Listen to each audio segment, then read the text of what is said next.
Guys, for today's episode, we are very lucky na makakasama natin tonight ang isa sa pinakakilalang influencer when it comes to personal finance. Nasa personal finance industry or larangan siya ng content creation since 6 years ago pa. She will share with us her experience on how she dealt with her debt. So, marami tayong matututunan for today's video, guys. So, yan ang pag-uusapan natin ngayon. Samahan niyo ako. I-welcome natin si Ate Red. So, sit back and let's discuss coming right up.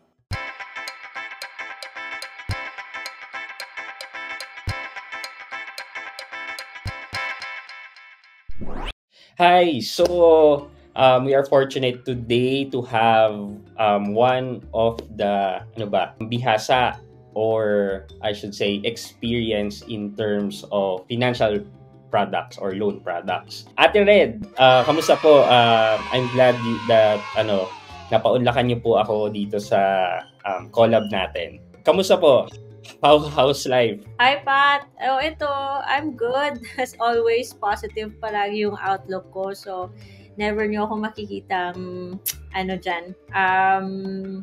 how do I say this in Tagalog? I'm sorry. Basta, always positive, always jolly. So, yun talaga yung aking motto. At least stress-free po from negativity, di ba? I try. All the time. Ate Red, I'd like to know, or we'd like to know you much better. So, we know na in terms of OLA or loan products, you're one of the tinitingnan na influencer. So, I'd like to know po, how did it all started ba? Paano po kayo na linya sa financial products? Oh, actually, lang talaga siya, personal experience. Kasi, there's always this stigma, di ba, na basta may utang ka, parang ang sama-sama na ng tingin ng tao sa'yo. And then, pero bakit naman dun sa mga naka-credit card, may pera, pag sila yung may loan, parang ang social, di ba? So, lalo na yung credit card. Oo, lalo na yung credit card. Pero basically, mapa-credit card man, mapa-OLA man, buy now, pay later, it's still utang eh. So, hindi naman siya hindi naman actually, gusto kong i-correct yung pag-iisip ng tao na just because may utang ka, hindi, parang ang malas-malas mo or hindi na siya masamang, parang pangit na tingnan. Actually, utang is not bad. It's actually a tool because it's a stepping stone for whatever goals natin in life. Saan ka pa magsisimula? Doon ka na sa malaking millions na kung hindi mo man lang, di ba, ma-handle yung mga small ones. At from experience din dati, naiinsulto kasi ako dati na gusto mong, syempre, hindi naman all the time nakakaya natin bilhin cash, di ba? Oo. And dati, we have limited options. If we want to buy gadgets, parang home credit lang yung pinaka-the best nating option. And home credit at that time was not the best choice because of the interest. And you always see this, yung mga, yung mga standees nila sa mga shop na 0% interest if you have this credit card. And then also naman, or yung other choice mo naman is pa yung, tawag nila yun, yung installment, yung magbibigay ka ng cash at saka mo na makukuha yung item doon sa mga kakilala lang and kung ano-anong shops lang. Mga group lang po. Which is inconvenient, di ba?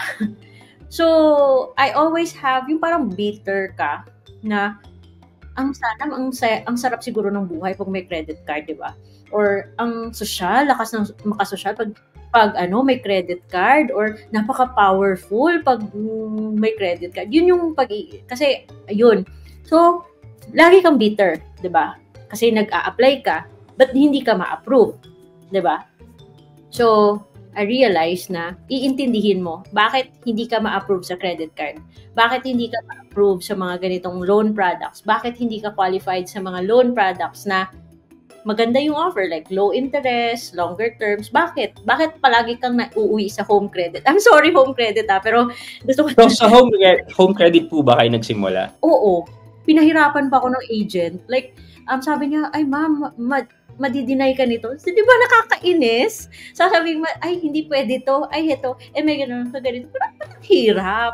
Yung ganun, yung parang nagdadasal ka pa during the whole process na buong araw ka nasa mall. Parang nasa mercy ka ng, ng agent. So, di ba, nakakasakit sa heart. Ako po, nung nag-start po ako, siguro, after ko ng mag-college, nag-business po kasi ako kaagad.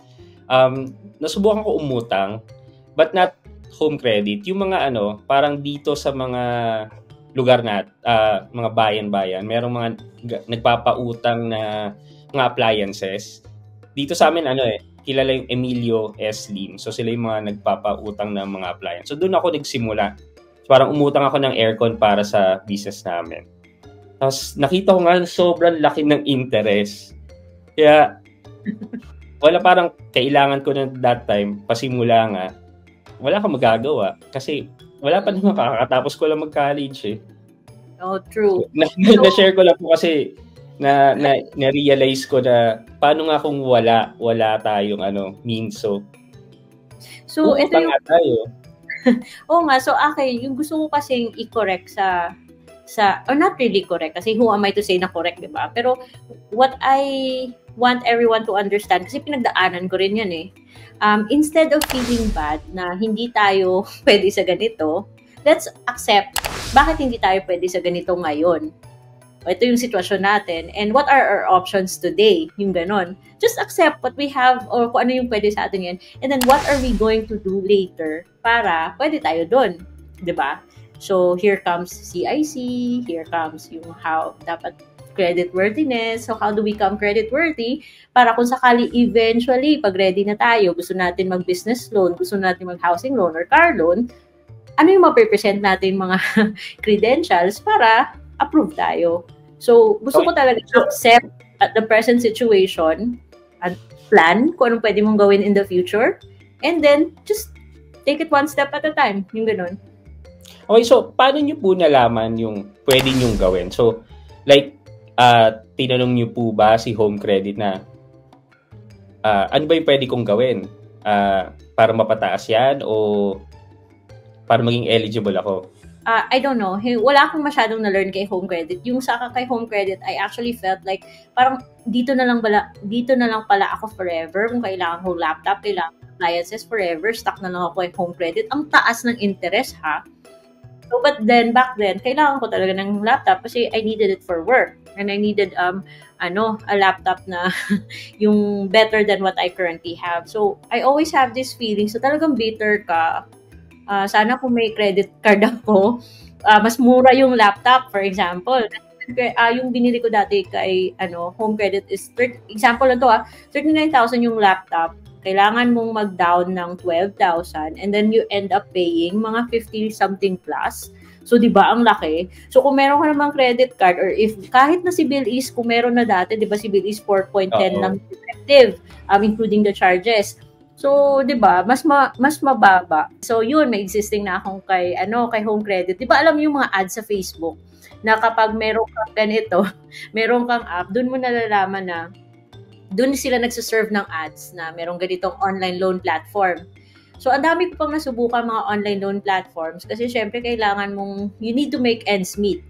So, kung wala kang pambayad now because meron din nag-start na rin nag-therapy yung anak ko for autism and ADHD. So, yun yung nagpa-tight ng finances namin. Kasi imagine, the therapy was more than 20,000 a month.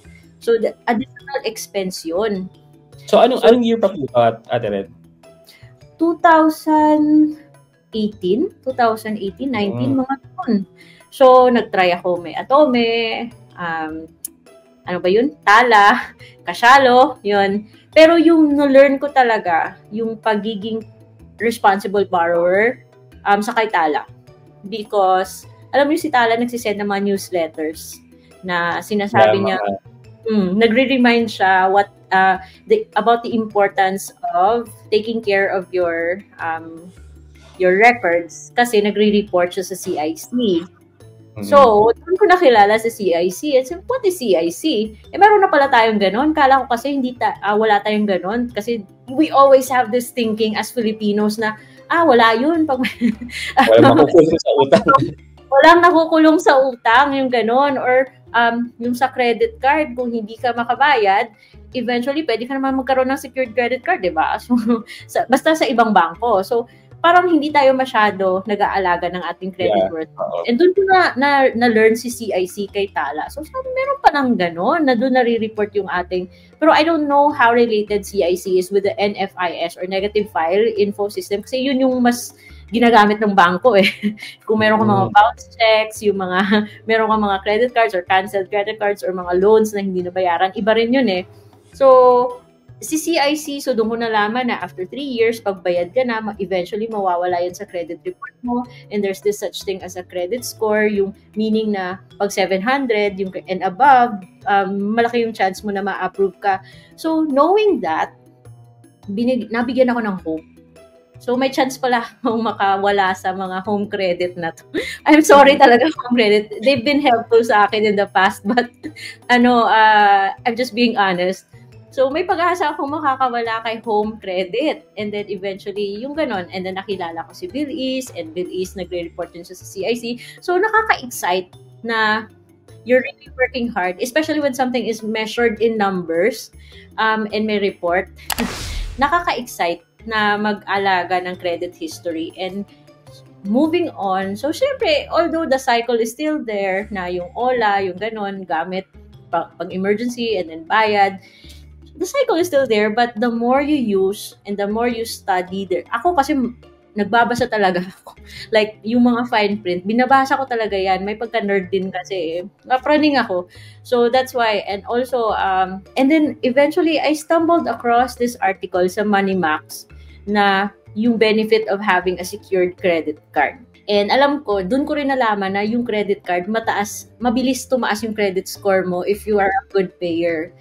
And yung how much percent lang yung income to debt ratio mo, yung I don't know how true it is sa ating system ngayon, but I just try to follow it, like income to debt ratio, healthy is 30%, kasi pag nag-auto loan ka, tapos nag-housing loan ka, titingnan naman nila yan if yung amortization mo is pasok dun sa 30% of your combined household income. So, the more we know, the more we understand things, the more tayo nakakapag-plan. Ano ba yung gusto ko mangyari in the future? Mas malinaw.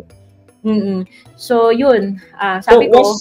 Was the secured credit card your first entry with credit card? Nung 20 years old ako, nagkaroon ako ng credit card. Hindi ko handle properly. At unsecured. Na-cancel siya. And since then, parang nawalan ako ng pag-asa. So sabi ko, forever na ako hindi magkakaroon ng credit card nito dahil sa record kong yan. And then eventually, after years and years and all the things that I've learned, nagkumuha ako ng secured credit card sa ibang bank. And that is Metrobank. Kasi with Metrobank, 100% ng hold-out deposit mo, yun din yung ano mo yung credit limit mo. Nag-hintay talaga ako ng 1 year. ng 1 year, and then nag-apply ulit ako ng another PS Bank muna yung first kong tinry, and then Security Bank.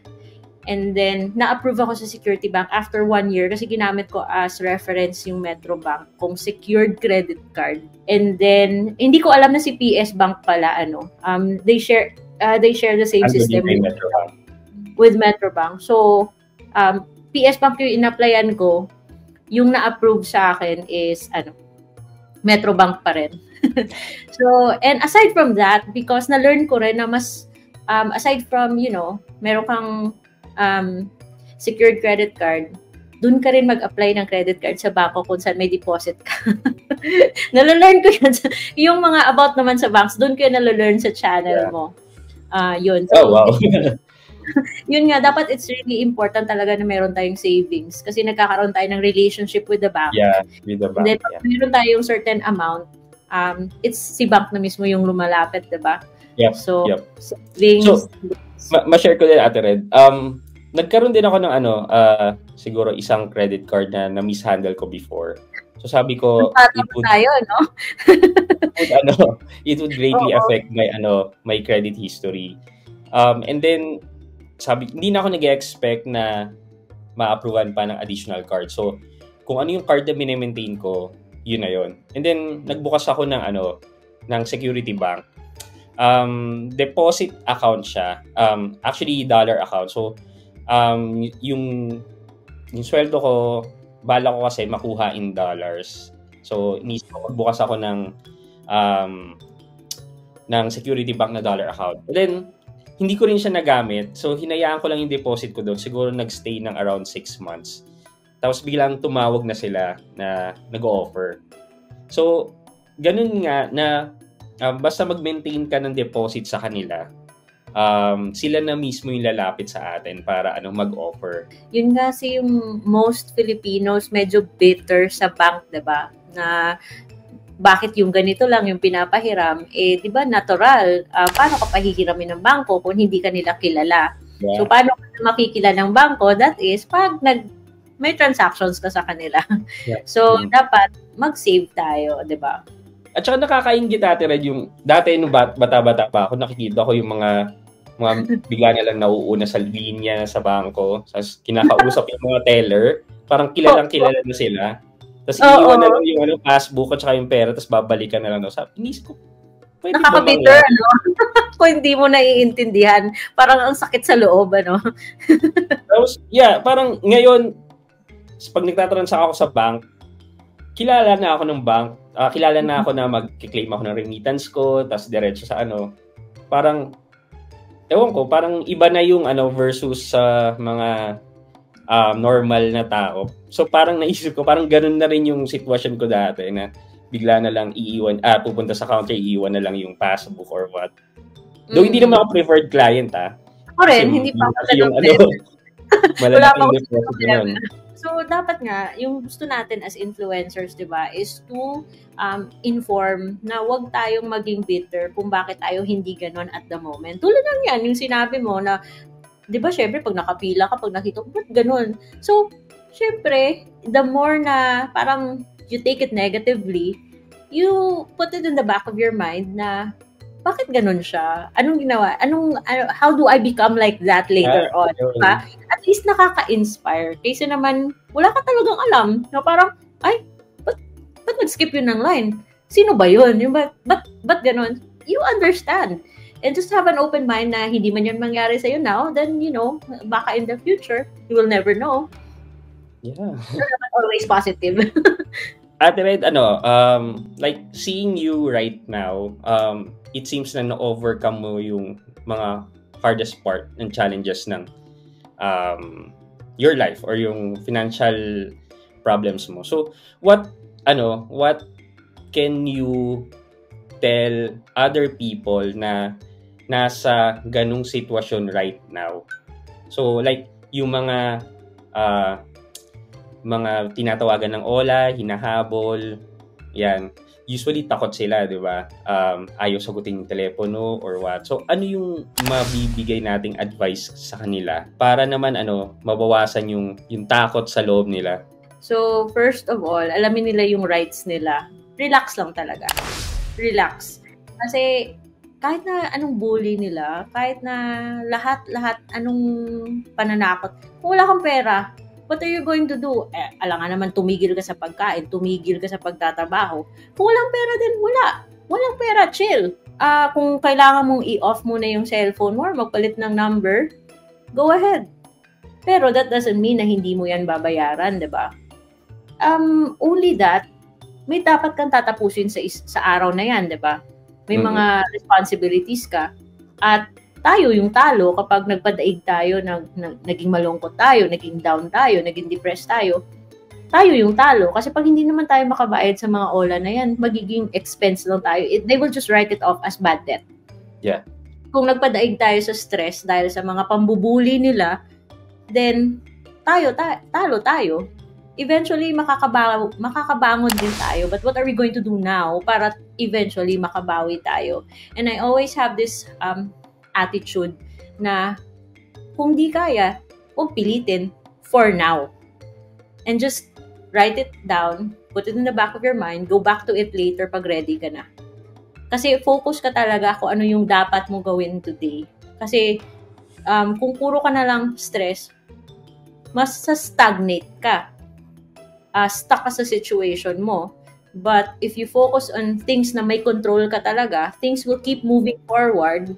And then eventually, they will just fall into place. Basta may right and positive attitude ka lang talaga. So ako dati, na-depressed din ako, to be honest. Because nung, when we were young, nag-try kami mag-business. And it was an internet cafe. And Yun po, same pares tayo.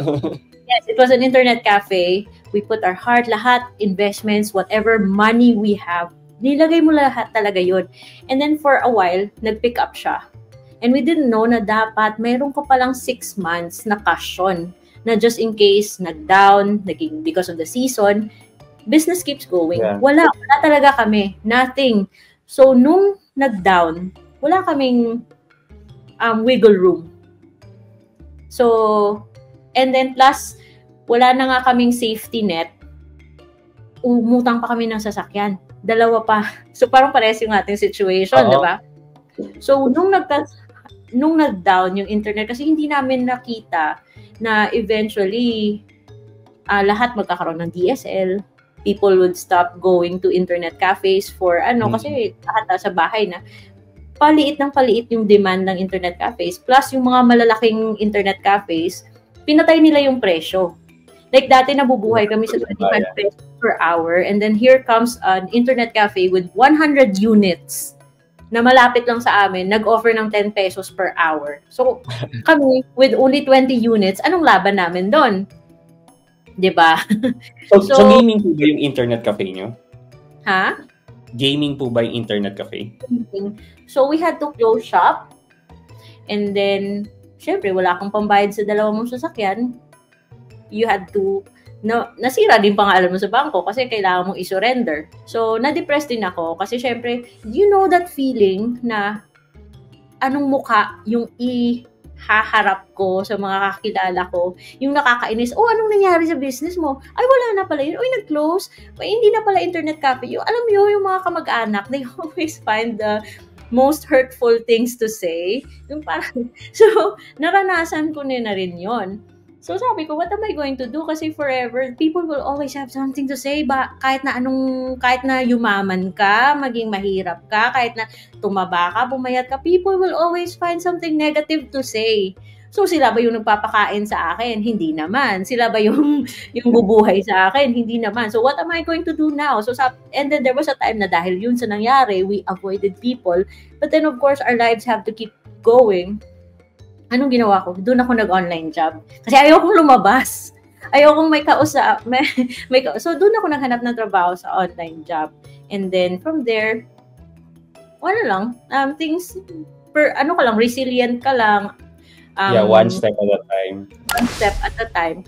And it's not an overnight story, ha? Years and years and years talaga yung nangyari before we found our rhythm. Yung asawa ko parang, I think na-depressed din siya when we lost our business. So, nung ako yung nag-online job, and siya, sabi niya, ayokong lumabas ng bahay. So, nasa bahay rin siya, and then hindi ko siya pinressure na, maghanap ka na ng trabaho, yung gano'n. Hinayaan ko lang talaga siya, we respected each other's space because we were both feeling down. So, he did what he can do. I did what I can do. And then, eventually, nakahanap din siya ng online job. Nakahanap ako ng online job. And 10 years na siya sa client niya ngayon. Like, he's the right hand ng client niya sa Minnesota. Ako naman, ganun din, pero ibang client. So and happy. I understand, at Red, you're into virtual assistant, right? It's under Reva ba? Real estate? Yes, real estate. Parehas kami. So, sorry, matanong ko lang kasi almost the same tayo. What are you doing sa real estate? Are you doing listing, scheduling?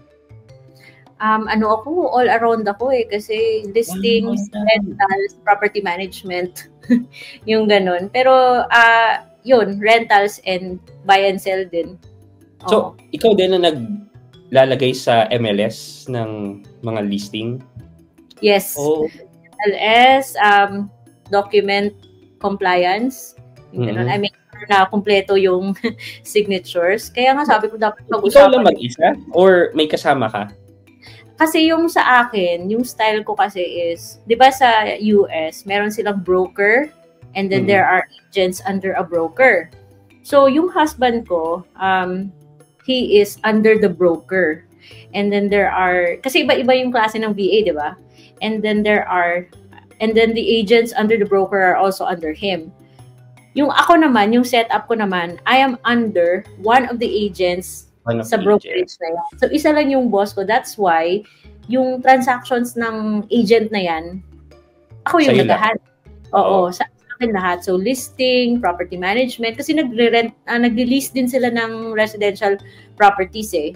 So, and sometimes, nag-buy and sell real estate din siya. So, ako, from listing properties sa MLS, and then updating the status yung parang new listing, under contract, active, under inspection. I don't know if you're familiar with that. Sorry.